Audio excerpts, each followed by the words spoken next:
Guys welcome back. आज के हमारी वीडियो का टाइटल है भारत ने लाहौर पर कैसे कर लिया था अधिकार। भारत पाकिस्तान युद्ध 1965 #100 #हैंक्स तो गाइस आज इस वीडियो की बहुत सारी रिकमेंडेशन आई थी। आप लोग ये भी कह रहे थे कि मतलब रिकमेंडेशन बहुत सारी थी, तो फाइनली ये वीडियो आ रही है। टाइटल पढ़ दिया ना। तो गाइस वीडियो स्टार्ट करते हैं उससे पहले अगर आपने मेरे चैनल को सब्सक्राइब नहीं किया तो नीचे सब्सक्राइब के बटन और बेल आइकन को प्रेस कर दीजिए, जिससे कि अगर हम कोई भी न्यू वीडियो अपलोड करें तो उसका नोटिफिकेशन आपको मिल जाए। अगर वीडियो पसंद है तो लाइक कीजिए, शेयर कीजिए, कमेंट कीजिए। So let's start. ना करना ये ऊपर वाले का काम है, लेकिन आतंकवादियों को ऊपर वाले तक पहुंचा देना ये इंडियन आर्मी का काम है। आम कितना भी पीला हो जाए, लोग दबा के चेक करते हैं पका है कि नहीं है, क्योंकि पता है कि दब जाएगा। और बेल कोई दबा के नहीं चेक करता है। सब इनको लगा कि भाग रहा है भारतीय, मारो गजवाए हिंद। अरे ससुरा गजवाए हिंद, तुम्हारा बाप आ रहा है। मीडिया ने छाप दिया भारत के लाल बहादुर शास्त्री को लाल कहा जाता है। भारत के लाल ने ताशकंद में भारत को बेच दिया। बेचारे लाल बहादुर शास्त्री साइन किए और रूम में गए, हार्ट अटैक से मर गए। अरे आज नहीं तो कल तो मराना ही मराना, मरा जाए आदमी, कौन दिक्कत है यहाँ पे। कौन मरा आदमी 70 साल जी के क्या कर लेगा, ये बता ना। बेड पे मरोगे, बेड नंबर 36 मर गया, ऐसा जरूरत नहीं।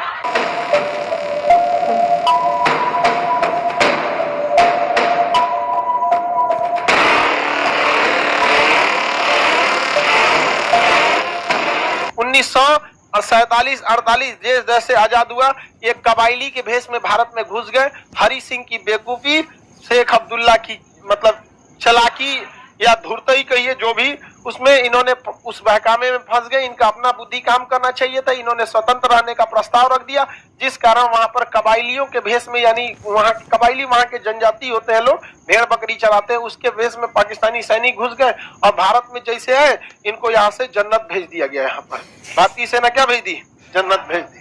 किसी को दिक्कत, जहाँ उनको तो जन्नत चाहिए, बाकी अब ऊपर वाला है उनको डिसाइड करने के लिए।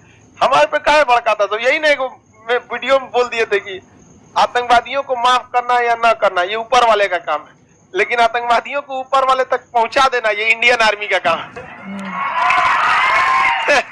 कुल भड़क गया था सब पाकिस्तानिया से एकदम यहाँ पे। अब उनको लगता है कि हम मतलब उन लोगों के लिए, हम उनके भड़कने से हम सुधर जाएंगे। अब पाकिस्तान को लगा कि भारत जो है 1965 के युद्ध में बहुत बुरी तरह से हारा हुआ है। यही 62 के युद्ध में बहुत बुरी तरह से क्या हुआ है, हारा हुआ है। यही मौका है किस पर हमला करने का, भारत पे। फिर से होगा गजवाए हिंद। आओ गजवाए हिंद तोरा करते हैं, अजब हाल है। भारत पर क्या किया जाए, आक्रमण किया जाए। और 65 में भारत में पड़ गया सूखा, बहुत समस्या। और 62 की लड़ाई जवाहरलाल नेहरू जब हारे, हर इंसान उनको कोसता था। भारत चीनी भाई, इंदिरा गांधी भी पढ़ी लिखी, कोई भी बोलेगा ना एयरफोर्स का यूज क्यों नहीं किया। लेकिन समस्या वही, फिर हम आपसे भी पूछते हैं, नेहरू को छोड़िए, आपका विधायक पीटेगा, एक तमाचा मार सकते हैं?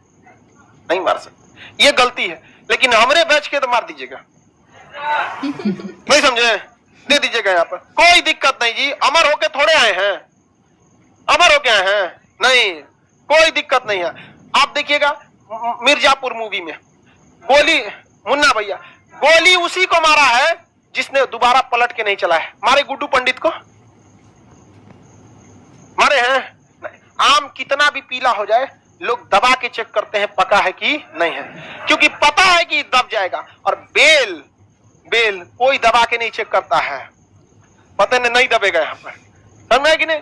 भारत की भी थोड़ी गलती हो जाती है। अब यहाँ पे भारत में पड़ गया सूखा, और 62 की लड़ाई में हम लोग बहुत बुरी तरह हारे थे। सेना का मनोबल एकदम टूटा था। पाकिस्तान ने कह दिया गुजरात का कच्छ मेरा है।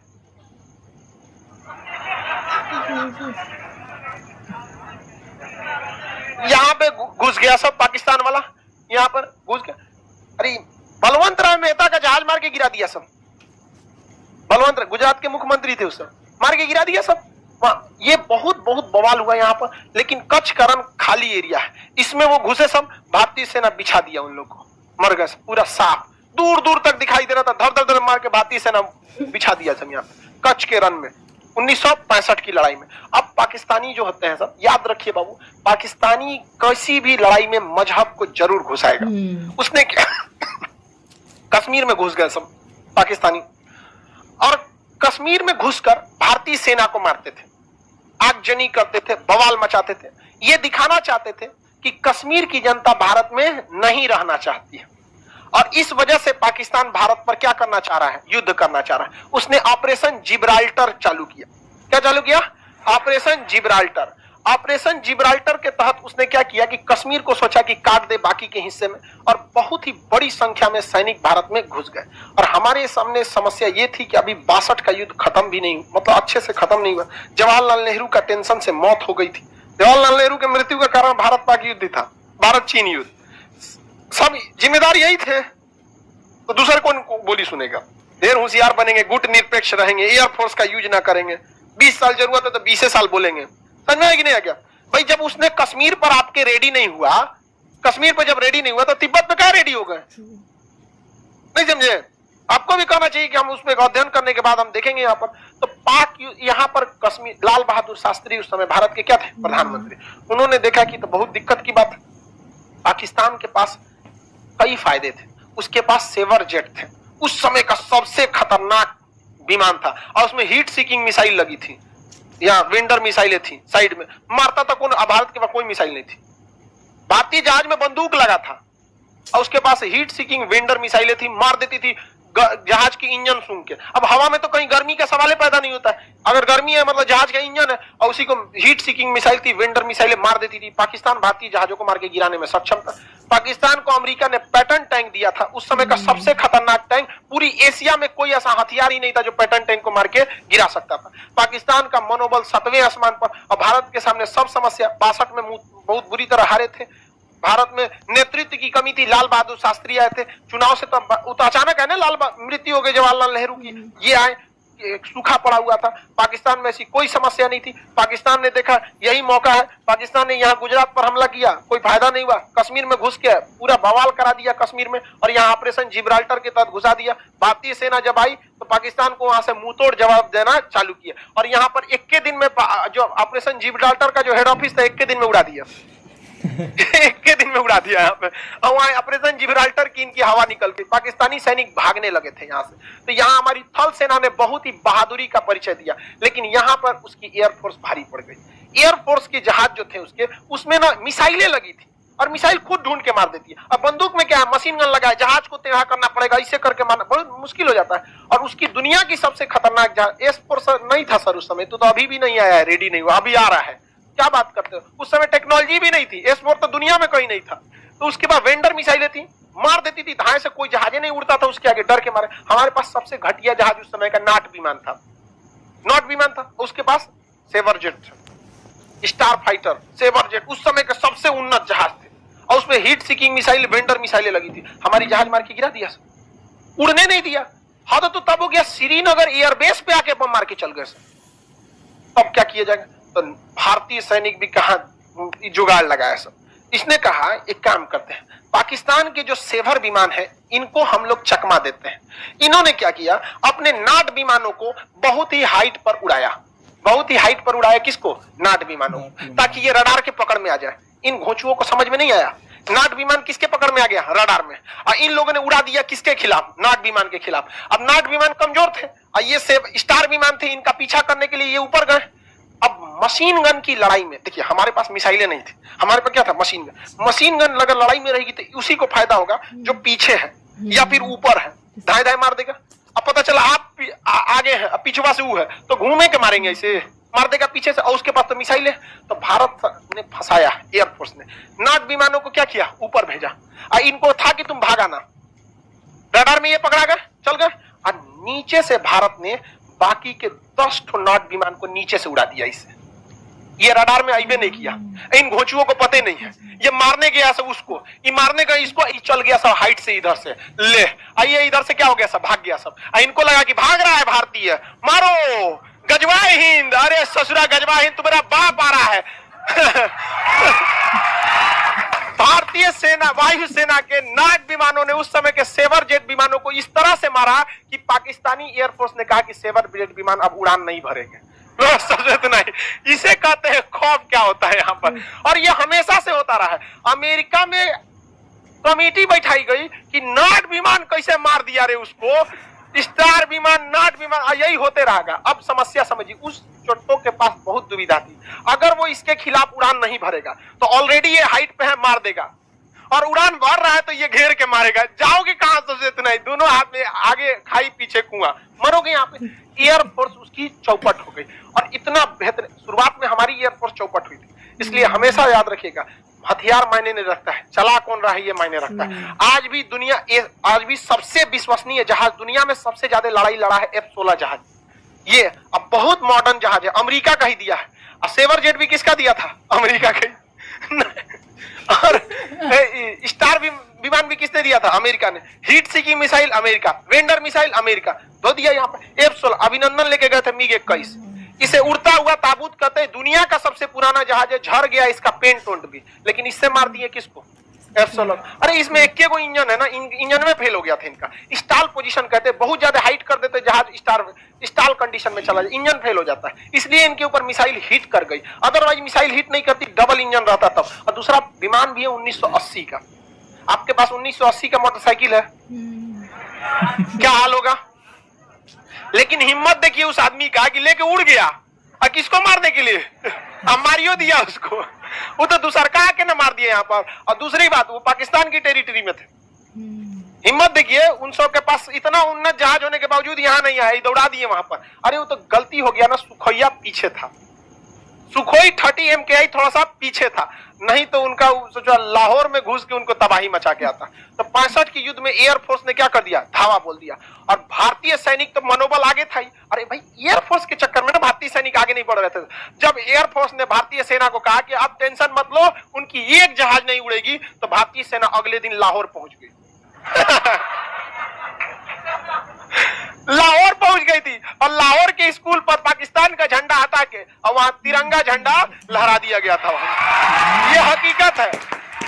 तब पाकिस्तानियों ने अपना टैंक निकाला, भयानक सा टैंक, भारतीयों को धोने के लिए। और दुनिया का सबसे खतरनाक पैटर्न टैंक था, जिसपे बम मारा जाता था तो झाड़ देता था इसे, बम मार। अमेरिका का पैटर्न टैंक था। कोई बात नहीं, अमेरिका तुम्हारी वेंडर मिसाइलों का टेस्ट हो चुका है, तुम्हारे सेवर विमानों का सेट हो चुका। अब बारी थी तुम्हारी किसकी? Patton tank. और वो राजस्थान से लेके घुस गए सब पैटर्न टैंक को। और पैटर्न टैंक को जब राजस्थान से लेके घुसे, सर हमारे पास कोई हथियारे नहीं था। यहाँ खड़े थे वीर अब्दुल हमीद। वीर अब्दुल हमीद 62 की लड़ाई लड़े थे, उसमें भारतीय सेना को देखे थे, कहते कि एकरे बदला निकालेंगे। पहले तू आया ही पिटाएगा, और जो 62 का बदला तोरे से निकालेंगे। वीर अब्दुल हमीद के सामने जब टैंक आया था, पैटर्न टैंक को उधिया दिया यहाँ पर। और उनके सेना में यह अफवाह फैल गया कि भारत के पास ऐसी भी मिसाइलें हैं जो पैटर्न टैंक को मार सकती है। और पैटर्न टैंक इतना खतरनाक था कि उसके जो कमांडर थे उनको पूर्ण विश्वास था कि दुनिया में कोई भी पैटर्न टैंक को मार नहीं सकता। सबसे आगे अपने पैटर्न टैंक लेके चल रहे थे। मारा वीर अब्दुल हमीद, पहले उन्हें को उड़ा दिया। सेनापति ये मर गए वहां पर। सेनापति मरने के बावजूद उस सेनापति ब्रिगेडियर की पत्नी हाथ में सफेद झंडा लेके जब भारत में आई थी ना कि मेरे पति का लाश दे दीजिए, उनका जनाजा पढ़ना है, तो भारतीय सैनिकों ने पहले उसको चाय पिलाया था बैठाकर। और यही हिंदुस्तान में है जहां विदेशियों के आक्रमण से हमारी छतरानियों को जौहर करना पड़ा था। ये फर्क होता है एक इंसान और एक जानवर में। हम दुश्मनी में भी इंसानियत रखते हैं। पहले चाय पिलाए थे उनसे बैठ के, और उनकी लाश न दिए थे, कहते इनका हम लोगों ने इज्जत से दफना दिया है यहाँ पर, और वापस उनको भेज दिया गया था। वही उन्हें कहा गया था कि मरे हुए बहुत टाइम हो गया, लाश को मत छोड़ेंगे तो जानवर खा लेंगे। हम लोगों ने जनाजा पढ़ा के उनकी लाश को दफना दिया गया है। आप जा सकती हैं, हम आपको फिलहाल चाय के सिवा और कुछ नहीं दे सकते हैं। वापस वो चली गई थी। ये हम में और आप में भी होना चाहिए। दुश्मनी में हमें अपनी संस्कृति को धूमिल नहीं करना है। ये गौरव से हमेशा ये याद रखेंगे। हम तो ये भी चाहते तो गोली मार देते उसको, लेकिन इतिहास में कभी नहीं मिट सकते थे कि भारतीय सेना ने एक विधवा के ऊपर हाथ उठाया। कभी नहीं हो सकता। तो इस बात में हमें गर्व होना चाहिए और हमें इस संस्कृति को हमेशा से बचा के रखें। उसके बाद अगले दिन से तो वीर अब्दुल हमीद के जो गोले बरसने लगे थे, तो वहां पे आरसीएल गन था। वो मतलब बहुत नॉर्मल बंदूक होता, टैंक को नहीं मार सकता था, लेकिन हर टैंक का कुछ कमजोर हिस्सा होता था, वहां वो हमला करते थे। लेकिन किस्मत कुछ और मंजूर था। भारतीय सेना का टैंक और वीर अब्दुल हमीद की आरसीएल जीप और पैटर्न टैंक आमने सामने हो गए। दोनों ने एक साथ गोला मार दिया। यहाँ पर यहाँ वीर अब्दुल हमीद के चिथड़े उड़ गए। उनकी बॉडी भी अच्छे से नहीं मिली थी, कुछ टुकड़े बचे थे, वहीं उन्हें शहीद में दफना दिया गया। यहाँ धामूपुर गांव है, गाजीपुर डिस्ट्रिक्ट उत्तर प्रदेश में। वहां पर उनके आज भी वीर अब्दुल हमीद के याद में स्मारक बनाया गया है। इसके बाद भारतीय सेना का खून खौला, भारतीय सेना ने यहाँ नहर खोल दिया, नहर का पानी इतना बढ़ गया कि इतना इतना पानी लग गया वहां पर, वहां का टैंक जाम में फंस गया यहाँ पर और उसके बाद हाल ये हुआ कि भारत ने 100 टैंक को मारकर गिरा दिया। इतिहास में पूरी एकमात्र भारत पाकिस्तान का सीमा है जहां आदमी का नहीं टैंकों का कब्र बना हुआ है। टैंक अभी भी है, टैंक का कब्र बना हुआ है, वहां स्पष्ट टैंक के लिखा हुआ है पाकिस्तानी टैंक नंबर प्लेट के साथ आके ले जाओ यहाँ पर। इतना ढूंढ के रख दिया था यहाँ पर। तो अब इसके बाद बच गई नेवी। तो नेवी के पास एक ऐसी जहाज थी, पानी वाली जहाज, जो बहुत सटीक मिसाइल मारती थी, लेकिन उसका ज्यादा रेंज नहीं था, जिसे कॉर्बेट कहते हैं, ज्यादा रेंज नहीं था। अब उसको कराची बंदरगाह तक ले कैसे जाए? तो भारत वालों को जुगाड़ का कमी है, यहाँ गाड़ी का इंजन फेल होता है बांध के ले जाता है। तो भारतीय नौसेना ने उस मिसाइल मारने वाले जहाज को बांध के ले गए थे सब। कहां पर? कराची बंदरगाह पर। और कराची बंदरगाह के जितने भी जहाज थे सबको मार दिया था। पाकिस्तानी नेवी ने आदेश दिया अपनी नौसेना को कि समुद्र में मत जाओ, समुद्र में मत जाओ।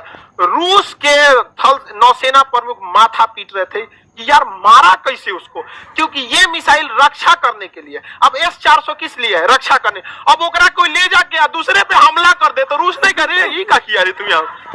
रक्षा करने वाला ना मिसाइल है कि तुम्हारे ऊपर कोई मारेगा तुम मारना। कहेगा हाँ, बता रहे ना कैसे बांध के ले गए थे और वहां ले जाके खड़ा कर दिए और इसके और आया तो मार के गिरा दिया, सब मार के धो दिया। पाकिस्तानी नेवी का हालत खराब हो गया। कराची बंदरगाह से भाग गए थे वो लोग ग्वादर बंदरगाह पे छोड़ के, कह के बाहर में जाओ। एयरफोर्स मराई, नेवी मराई, थल सेना मराई, सब मराई, फिर भी इन्हें गजवाए हिंद चाहिए। अरे चट्टो कहीं के, तुमको कौन समझाए यहाँ पर। इसके बाद लाल बहादुर शास्त्री, रूस जो था ये नहीं चाहता, क्योंकि अमेरिका और रूस के बीच में विवाद चल रहा था उस समय। सेम क्यूबा संकट चल रहा था। क्या चल रहा था? क्यूबा संकट। क्यूबा कहाँ? अमेरिका के पास है। क्यूबा संकट चल रहा था। लगने तो यहाँ पे अभी मार चल रहा है, यहाँ खत्म कैसे तो मार जब तक खत्म नहीं होगा तब तक हमको लगता है हमको सेना में छाटा था सब इसीलिए। बोलता है तुम बहुत बोलता है। हम रहते हैं वहां पे ना, हम मार करा दिए रहते हैं। वहां में जो सोचा कूद जाते हैं हम मराते तो पीछे सेना आईबे करती। आई हो गया, जम गया, बजड़ गया यहाँ पे, बात खत्म। यहाँ अरे आज नहीं तो कल तो मराना ही मराना, मरा जाए आदमी, कौन दिक्कत है यहाँ पे? कौन मरा आदमी 70 साल जी के क्या कर लेगा? ये बता ना, बेड पे मरोगे, बेड नंबर 36 मर गया, क्या फायदा है यहाँ पे? बुढ़ौती में मर के पतो अगर आएगी, बुढ़ा मरता नहीं है यहाँ। बेहतरीन है ना यहाँ पे, वो जवानी जवानी नहीं जिसकी कोई कहानी ना हो। मार तो चीन चाहता नहीं था। सुनिए ध्यान से, यहां पर था क्यूबा संकट। यहाँ क्या था? क्यूबा।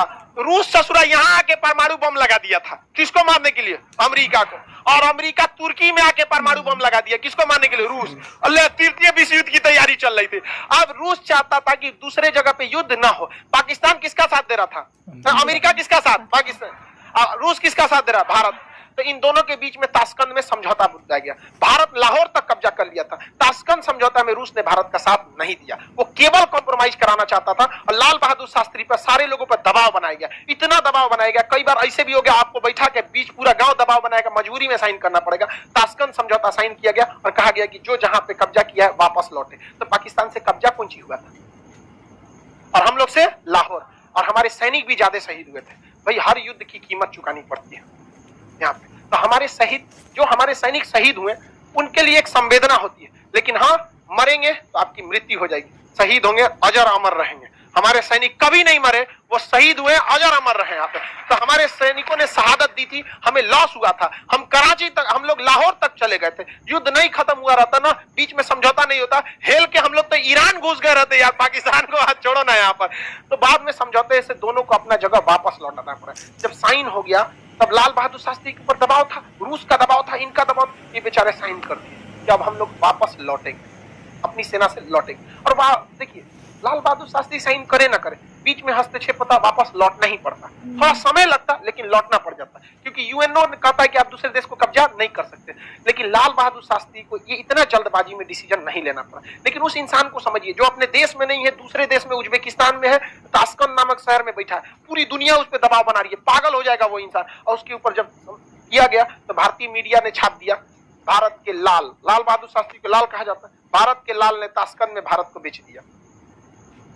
बेचारे लाल बहादुर शास्त्री साइन किए और रूम में गए, हार्ट अटैक से मर गए, वहीं मर गए। एकमात्र प्रधानमंत्री जिनकी मौत विदेश में हुई है। बहुत कीमत चुकाए हैं हम लोग इस देश के लिए।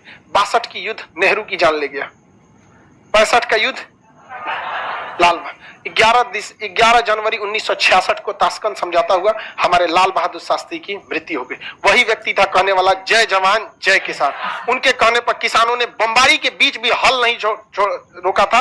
कश्मीर में खेती चालू थी, पंजाब में किसान खेती में लगा था, क्योंकि लाल बहादुर शास्त्री वो व्यक्ति था जिसने कहा था जय जवान जय किसान। किसानों ने कहा था कि अगर सैनिक बंदूक चला सकते हैं तो हम हल चलाएंगे, अगर हमारा हल रोकना है तो बंदूक रुकवाइए। ना हल रुकेगा ना बंदूक रुकेगी। हार तो होना फिक्स है, पाकिस्तान हार भी गया था, लेकिन यहां पर रूस हम लोग को अपना मित्र माना नहीं था। लेकिन 1966 के बाद रूस को लगने लगा कि नहीं, भारत किसका साथ देगा, रूस का। उसके बाद रूस हमारे फेवर में आया और 1971 में रूस ने माफी मांगा था, कहा था कि जो 65 में गलती हुई थी उसका सूद समेत 71 में लौटा देंगे। और 71 में जब अमेरिका अपना परमाणु बम लेके आया तब रूस पहले खड़ा हो गया, मार हमको यहाँ पे। तो कई अंतरराष्ट्रीय संबंध बनते बिगड़ते रहते। ये छोटा मोटा सब्जेक्ट नहीं होता अंतरराष्ट्रीय रिलेशन, इसमें हर तरह की आपको नॉलेज होना चाहिए। अब समय का अभाव है, नेक्स्ट बैच वाले तैयारी में हो गए सब। गाइस इतनी वीडियो थी और बहुत ही अच्छी वीडियो थी जिस किसी ने रिकमेंड की बाहर, तभी मैं समझी इतनी रिकमेंडेशंस क्यों आ रही थी इस वीडियो की। बहुत ही अच्छी वीडियो थी। और सबसे पहले इन्होंने बोला कि पाकिस्तान कहाँ से आया था, गुजरात से। सबसे पहले गुजरात से उनको आता, पता फिर एक ही जम्मू काम कश्मीर, है, फिर राजस्थान। वही, यानी कि अपनी डेवलपमेंट में थोड़ा कर ले, नहीं भारत में कब्जा करो, भारत में वो करो, क्यों भाई क्या मिलता है। चलो छोड़ो, गुजरात का हो गया। उसके बाद वो बोले कि एक जवाहरलाल नेहरू जी की भी था, हाँ वो सबको पता है, 1962 में जो हम चाइना से आए थे। बेसिकली वो था कि आर्मी में कोऑर्डिनेशन था, वो सब प्रॉपर था, बट हमारे पास गवर्नमेंट का वो नहीं था, लाइक वो गवर्नमेंट स्ट्रांग बोला नहीं जाता है थी। कि एयरफोर्स जैसे वहाँ उस जमाने में चाइना की सबसे कमजोर हुआ हाँ। करती थी। इंडिया की एयरफोर्स सुप्रीमेसी होने के बाद भी इंडिया ने नहीं किया। प्लस वहाँ पे बोला जाता है लाइक जब वहाँ पे फादर पोस्ट के ऊपर जो ऑफिसर था वो कुछ जवाहरलाल नेहरू के कुछ रिलेशंस में था, कुछ ऐसे करके तो उनके बहुत बायोग्राफी सारी में लिखा गलतियां गया है हैं। ऐसा करके। उन्होंने वो भी तो बोला था वो कुछ हिंदी हुआ चीनी करता भाई था। भाई, या और हमारे पास उतने बोला जाता है कि वीटो। इक्विपमेंट्स भी नहीं थे। जब वहाँ पे उतने सारे दल बदल सैनिक आ रहे थे चीन के, अपने 10-20 सैनिक खड़े हुए, तो कितनी देर लड़ेंगे। आपने वो कहानी भी सुनी होगी जैसे राइफलमैन जसवंत सिंह रावत की, देख लेने एक बार। और क्या कहते हैं, इन्होंने वीटो भी दे दिया चाइना को। नहीं हमें जरूरत नहीं है, आप लोग ले लीजिए, क्यों भाई। जवाहरलाल नेहरू का Exactly. स्टूडेंट्स बोलते हैं कि बहुत जेनरस इंसान हुआ करते नहीं थे, तो सोच, दूसरों पे इंडिया बिलीव करा करते थे। इंडिया की तो इतनी बड़ी पॉपुलेशन है, इतने ज्यादा लोग हैं, और लाइक एक बहुत ही इंपॉर्टेंट इस वक्त पोजीशन होल्ड किए हुए, लाइक अमेरिका को भी इंडिया की जरूरत है, रशिया को भी इंडिया की जरूरत है, इवन चाइना भी कभी कभी तारीफ कर देता है खुद की जरूरत के लिए। इतनी इंपॉर्टेंट कंट्री को वीटो नहीं है।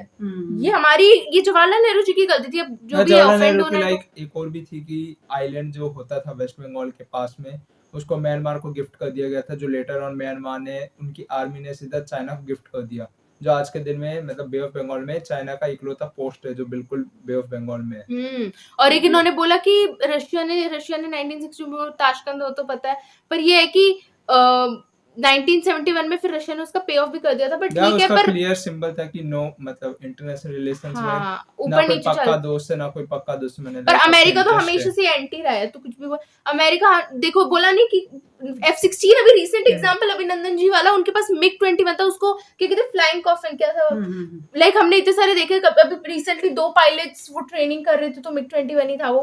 तो इससे बहुत हमारा ये एक चीज अच्छी है कि पायलट की स्किल्स मैटर करती है। हमने पहली वीडियो में भी बोला है, हथियार मैटर नहीं करते, किस कंट्री ने दिया है, क्या किया है। जैसे कि उन्होंने बोला ना, अमेरिका ने पाकिस्तान को क्या दिया, कौन से टैंक्स थे वो जिसपे बॉम्ब, टैंक, हाँ वो, और वो मिसाइल्स, वो जो हेलीकॉप्टर्स, हाँ, मिसाइल जो हीट का पीछा करने वाले, सोचो इतने एडवांस वेपन्स होके भी हम लोग लाहौर तक उधर चले गए थे ना। उसका वो जो आर्मी के जो उस समय के वेटरन थे, उन्होंने अपनी बायोग्राफी में लिखा था कि जो लाहौर की मेन सिटी थी, उससे जस्ट पहले का आउटस्कर्ट का जो गांव था, उसके जो पोस्ट थी उसके ऊपर पाकिस्तान का झंडा हटा के इंडियन फ्लैग लगा दिया गया। और ये फोटो आप अभी देखोगे तो इंटरनेट पे भी शायद मिलती है, कई बार ऐसे आता है ना कि लाहौर पे इंडिया का। हाँ, वो बोला करते थे लाइक कि इंडिया के पास उस समय, इंडियन आर्मी के पास लॉजिस्टिक्स की कमी थी, खाने की कमी थी, मगर वो जज्बा था कि जाकर एक बार लाहौर को छू के आना है, लाहौर के अंदर जाके। और पाकिस्तानी क्या कहते हैं, हमने अभिनंदन को पकड़ लिया, हमने ये कर लिया, अरे हमने तुम्हारे 93,000 थे, उसका क्या।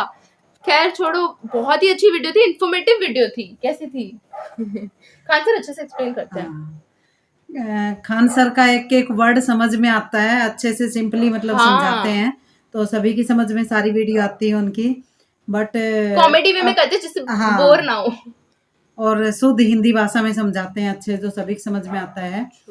और जो 1965 वाली जो लड़ाई में अब्दुल हमीद जी का जो रोल था वो उनकी आज एक्चुअली वैसे वो भी हाँ डेथ एनिवर्सरी भी आज हाँ, नहीं हाँ। है आज ही है। 10 है? सितंबर को 10 ही सितंबर थी को उन, ही है उनकी। और लखनऊ के एक चौक के ऊपर उनकी जो जिप्सी का वो बनाया हुआ है और उनका जो स्टैचू है वो बनाया हुआ है। हाँ वो तो आज भी याद है सभी को, जिस हिम्मत से और हौसले से उन्होंने सामना किया दुश्मन का, कि इतने टैंक उड़ाने के बाद में लास्ट में मतलब खुद शहीद हुए। तो और उन्होंने बोला था ना अभी भी इंडिया और पाकिस्तान की ऐसी सीमा है जहाँ पे टैंक्स टैंक्स टैंक कब्र का है। स्मारक बना हुआ है। हाँ, कब्रगाह, कि उस कब्रगाह। कब्रगाह, हाँ, कि बहुत ज्यादा टैंक ही टैंक है उसमें। खैर बहुत अच्छी वीडियो थी। और कुछ बोलना है? लाइक बस, उसमें एक और हाँ। चीज भी बहुत अच्छी मेंशन की गई थी कि जो रशिया के बारे में बताया गया था। मतलब 1947 में जब इंडिया इंडिपेंडेंट हुआ उसके बाद से जो रशियन की जो स्पाई एजेंसी है उसका इंडिया के ऊपर जो कंट्रोल रहा है, उसके बाद से लाइक मोरारजी देसाई का ऊपर जो कम्युनिस्ट पार्टी की बैकिंग रही है रशिया की, वो सब क्लियरली एक्सप्लेन किया गया। अगर आपको मतलब ज़्यादा और जानने का है तो KGF के एक चीफ रह चुके हैं, तो उनकी ऑटोबायोग्राफी में केजीएफ की वो KGF रशिया की एजेंसी बी करके है कुछ। केजीएफ मूवी KGB है। KGB के जो हाँ। चीफ है मिखाइल कुछ करके नाम है, उन्होंने अपनी बुक पब्लिश करी थी जिसमें इंडिया का स्पेशल टाइटल था। तो उन्होंने उसमें बताया था कि किस तरीके से इंडिया के अंदर रशिया की बहुत ज्यादा इन्फिल्ट्रेशन थी और किस तरीके से लाइक पर ठीक है भाई, अमेरिका से तो लाख गुना ही वही ठीक है। बता रहा हूँ 1991 में आता था, जैसे रशिया टूटा डिसइंटीग्रेट हुआ, यूएसएसआर जो हुआ करता था वो रशिया में डिसइंटीग्रेट हुआ, तो इंडिया भी लिबरलाइजेशन ग्लोबलाइजेशन आ गया था क्योंकि फंडिंग हुआ करती थी मतलब यूएसएसआर की इंडिया में। तो क्लियरली हम कह सकते हैं लाइक कोई मतलब परमानेंट फ्रेंड नहीं होता, परमानेंट वो नहीं होता, दुश्मन जो नहीं होता। बट अभी तो चलो वो सबके सही चल इंटरेस्ट रहा है वगैरह सब। इंडिया और यूएस के भी लाइक हम इंटरेस्ट देखें तो दोनों का भी इंटरेस्ट चाइना इसलिए अलाइन है। हाँ। आगे जाकर अभी नई अपडेट जो F-16 की अपडेट की है वो क्लियरली अमेरिका लाइक अपनी हेजेमनी के लिए हाँ, वो अपने लाइक एनिमी को भी उतना ही पावरफुल रखता है ताकि वो आपस में बने ना। अरे जानबूझ के अभी हमने रिसेंटली सुना ना पाकिस्तान को कुछ दे रहे हैं F-16 की अपग्रेडेशन का अपग्रेडेशन जानबूझ के, ताकि अमेरिका भी कम नहीं है, पता है इंडिया को कंट्रोल में रखना है तो उसके नेबरिंग कंट्री लाइक एक ही दोनों दुश्मन है बल्कि पाकिस्तान चाइना, तो उनको कंट्रोल उनको पावरफुल करके रखो जिससे इंडिया आगे ना बढ़ पाए। रशिया को उन्होंने युद्ध करके यूक्रेन वाले में कर दिया, चाइना को वो लोग ताइवान के ऊपर फंसा रहे लाइक हाँ नहीं देखो पेलोसी एक वो जो दलदल गई है बनाने की ताइवान कोशिश में की जा रही है वही ताकि उसमें एक बार पैर फंसे तो दोबारा उभर ना पाए। सब ट्रम्प आ जाए। ना अमेरिका की इसी टैक्टिक्स से अमेरिका ट्रम्प के समय में एक एकदम सेंचुरी स्ट्रांग अमेरिकन रही है लाइक उसी की वजह से अमेरिकन सेंचुरी मानी जाती है। लाइक बट आई गेस छोड़ो, हम तो क्या ही बोले, हम अमेरिकन नहीं है ना। और कुछ चलो, जिसने भी बोला इस वीडियो Thank के लिए you. Thank you so much. काफी अच्छी वीडियो थी, बहुत कुछ सीखने को मिला। एंड या अगर आप चाहते हो कि हम और किसी वीडियो पे रिएक्ट करें तो नीचे कमेंट सेक्शन में आप कमेंट कर सकते हैं। एंड इस वीडियो के लिए इतना ही, आपसे अगली वीडियो में मिलते हैं, जब तक के लिए जय हिंद।